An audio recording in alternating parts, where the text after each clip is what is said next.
Hi, ഞാൻ ഷാലറ്റ്, wellness coach. ഇന്ന് glycaemic ഇൻഡെക്സിനെ കുറിച്ചാണ് പറഞ്ഞു തരുന്നത്. എന്താണ് ഗ്ലൈസമിക് സൂചിക?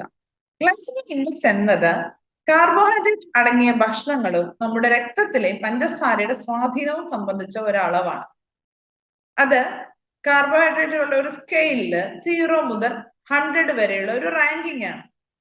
കാർബോഹൈഡ്രേറ്റ് അടങ്ങിയ ഭക്ഷണങ്ങൾ നമ്മൾ കഴിച്ചതിന് ശേഷം രക്തത്തിലെ പഞ്ചസാരയുടെ അളവിനെയാണ് അത് സൂചിപ്പിക്കുന്നത്.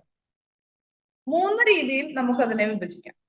ഫസ്റ്റ് വൺ, കുറഞ്ഞ ഗ്ലൈസമിക് ഇൻഡെക്സ്. 0 മുതൽ 55 വരെയാണ് കുറഞ്ഞ ഗ്ലൈസമിക് ഇൻഡെക്സ്. ആപ്പിൾ പോലുള്ള ഫ്രൂട്ട്സ് ഒക്കെ ഈ വിഭാഗത്തിൽ പെടും.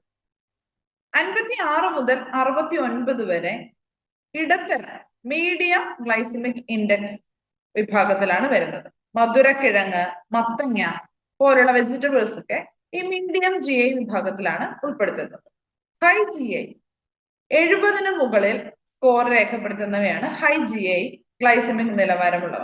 വൈറ്റ് ബ്രെഡ്, വൈറ്റ് റൈസ്, കിഴങ്ങ് ഇവയൊക്കെ ഹൈ GI വിഭാഗത്തിൽപ്പെടുന്നു. ഇനി നിങ്ങൾ ഭക്ഷണം കഴിക്കുമ്പോൾ പ്രത്യേകിച്ച് ഷുഗർ ഉള്ള ആളുകൾ ലോ GI ഫുഡുകൾ വേണം പ്രാക്ടീസ് ചെയ്യാൻ. Thank you.